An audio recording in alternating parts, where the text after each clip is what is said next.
Salut, c'est Trado. Voilà mon commentaire pour le CAC pour demain, mardi 20 octobre. La séance d'aujourd'hui est vraiment déconcertante. La plupart des intervenants s'imaginaient que la baisse poursuivrait au moins jusqu'au contact avec la M20. C'est du moins la plupart des analyses que j'ai lues.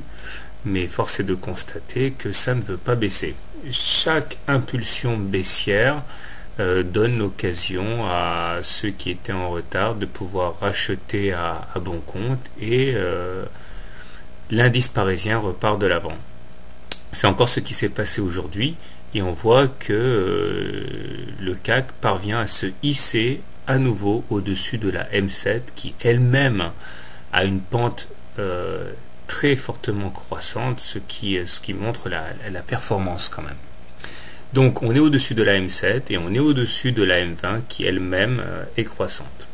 De manière plus large, on constate que nous sommes quand même dans une période de consolidation puisque la résistance à 3908 n'a pas encore été débordée, mais que si on arrive à passer cette résistance à 3908, eh bien nous avons plusieurs objectifs haussiers mobiles qui peuvent être atteints, à commencer par le haut du canal mauve, puis éventuellement, ce dont je doute, mais quand même, la médiane de la fourchette noire qui est très fuyante, et en termes de repères horizontaux, toujours la résistance à 4123.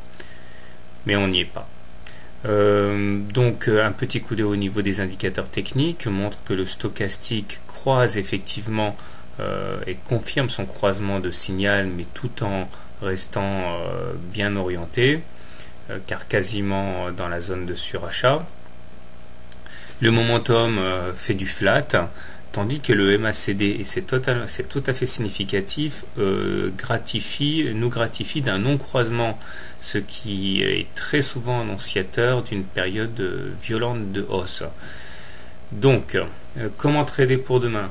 Alors, je pense que si on veut jouer short, le trade le plus logique à faire est de rentrer sur ces niveaux avec un stop loss au-dessus des plus hauts, donc au-dessus de 3908, et pour objectif le support à 3628.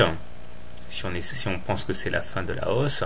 Par contre, si on veut s'inscrire plutôt dans le sens haussier, je pense que le plus habile à faire ici est de rentrer sur ces niveaux avec un stop loss en dessous du canal rose et pour objectif eh bien, le haut du canal rose.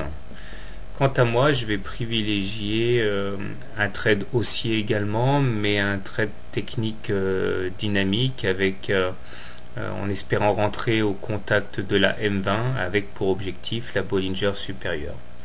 Voilà, bonne soirée et bon trade à demain.